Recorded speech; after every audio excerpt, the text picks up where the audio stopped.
ఎట్లా బతుకుడు ఏలా బతుకుడు తెలంగాణ జిల్లాలోన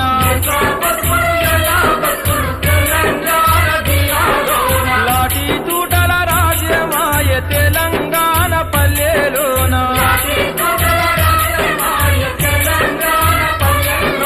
మీసం మొలిసిన కొడుకుల చూసి ఆశాలెన్నో పెంచుకుంటే